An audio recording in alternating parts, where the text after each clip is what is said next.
भारत की दो बड़ी अदालतों ने दो बड़े फैसले सुनाए हैं।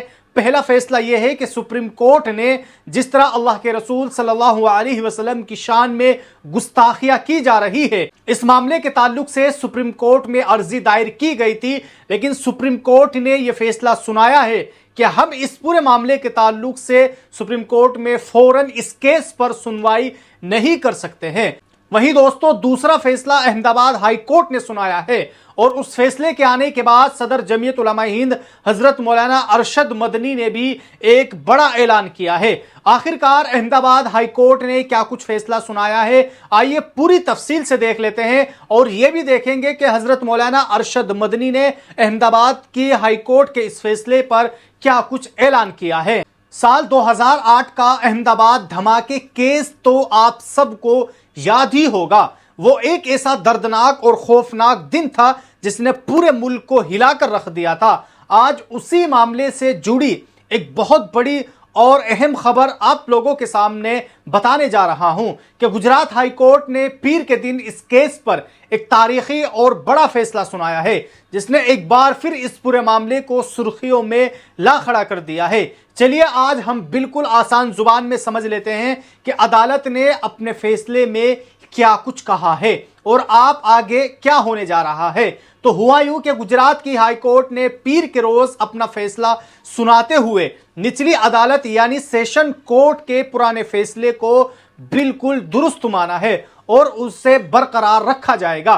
इस फैसले के मुताबिक केस में शामिल 38 मुल्जिमान को जो सजाए मौत यानी फांसी की सजा सुनाई गई थी वो कायम रहेगी और बाकी 11 मुल्जिमान को जो उम्र कैद की सजा मिली थी उसे भी बरकरार रखा जाएगा।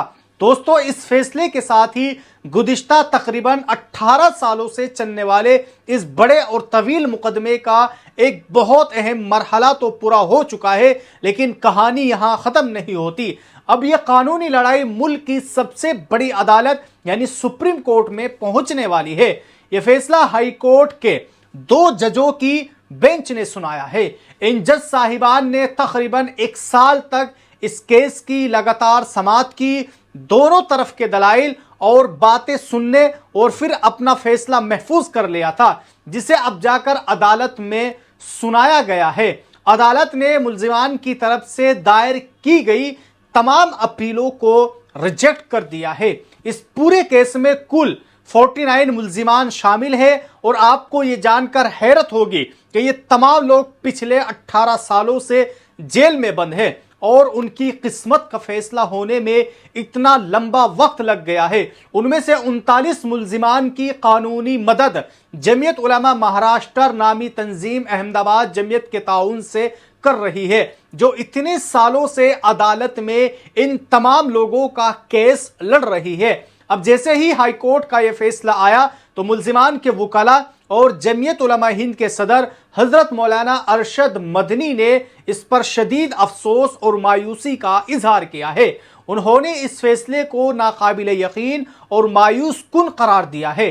हजरत मौलाना अरशद मदनी ने कहा है कि वो इस फैसले से बिल्कुल मुत्तफिक नहीं है और वो इसके खिलाफ सुप्रीम कोर्ट का दरवाजा खटखटाएंगे। उन्होंने साफ कहा है कि जमीयत उलमा हिंद इस केस को हाई कोर्ट के फैसले के बाद अब पूरी ताकत, गहरी रिसर्च और बेहतरीन कानून तैयारी के साथ सुप्रीम कोर्ट में लड़ेगी। हजरत मौलाना अरशद मदनी ने अपनी बातचीत में आगे बताया कि इस वक्त उनके लिए सबसे जरूरी और पहला काम यह है कि वो सुप्रीम कोर्ट से स्टे ऑर्डर हासिल करें।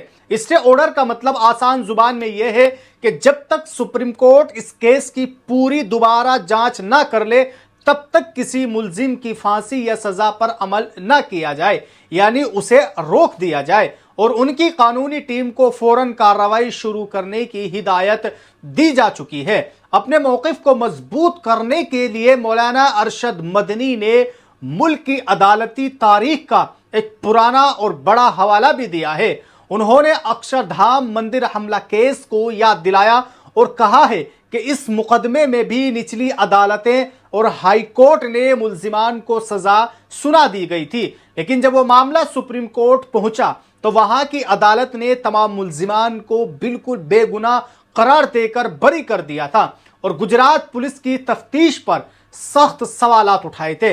हजरत मौलाना अरशद मदनी को पूरी उम्मीद है कि अहमदाबाद धमाके केस में भी सुप्रीम कोर्ट तमाम सबूतों, गवाहों और कानूनी नुकात का एक बार फिर गहराई से और आजादाना जायजा लेगी और वहां से इंसाफ जरूर मिलेगा। दोस्तों, यहां यह बात रखना भी जरूरी है कि यह पूरा मामला आखिर शुरू कहां से हुआ था। 26 जुलाई 2008 को अहमदाबाद शहर में चंद ही मिनटों के अंदर एक के बाद कई बम धमाके हुए थे, जिनमें 56 मासूम लोगों की जान चली गई थी और 200 से ज्यादा लोग बुरी तरह जख्मी हो गए थे। इस वाकये के बाद पुलिस और तफ्तीशी एजेंसियों ने मुल्क भर में बड़े पैमाने पर कार्रवाइयां शुरू की और कई लोगों को गिरफ्तार किया। सरकारी वकीलों का इल्जाम यह था कि धमाके के इंडियन मुजाहिदीन ने मिलकर प्लान किया था, जबकि दूसरी तरफ डिफेंस का हमेशा से यह मौकिफ रहा है कि उन मुल्जिमान का इस वाकये से कोई लेना देना नहीं है और वो तमाम के तमाम लोग बेगुनाह है। अब हाईकोर्ट का फैसला तो आ चुका है, लेकिन असल और आखिरी फैसला सुप्रीम कोर्ट में होना बाकी है। जैसे ही इस बारे में कोई नई और पक्की मालूमात आप लोगों के सामने आएगी तो हम आप तक जरूर पहुंचाएंगे। तो बहरहाल दोस्तों, आप सब लोगों ने इस वीडियो के अंदर देखा कि किस तरह सुप्रीम कोर्ट ने भी साफ तौर पर जो आए दिन अल्लाह के रसूल सल्लल्लाहु अलैहि वसल्लम की शान में गुस्ताखियां कर रहे हैं, खास तौर से अभी नाज़िया इलाही का मामला खूब गर्म है और नाज़िया इलाही के खिलाफ FIR की जा रही है, सुप्रीम कोर्ट में अर्जी दायर की जा रही है, लेकिन सुप्रीम कोर्ट का जवाब यह आता है कि हम फौरी तौर पर इस केस में सुनवाई नहीं कर सकते हैं। इसका मतलब यह नहीं कि सुप्रीम कोर्ट सुनवाई नहीं करेगा, बल्कि इस केस वाले को भी अपने नंबर का इंतजार करना होगा और जब इस केस का नंबर आएगा तभी सुप्रीम कोर्ट इस पूरे मामले पर सुनवाई करेगी। वहीं दोस्तों, आप सब लोगों ने हजरत मौलाना अरशद मदनी का भी बयान देखा, जिसमें से उन्होंने साफ कहा है कि हम अहमदाबाद हाई कोर्ट के इस फैसले को सुप्रीम कोर्ट में चैलेंज करने जा रहे हैं। बहरहाल दोस्तों, आप सब लोग इस वीडियो के ताल्लुक से अपनी क्या राय रखते हैं, आप लोग भी हमें कमेंट बॉक्स में जरूर बताएं।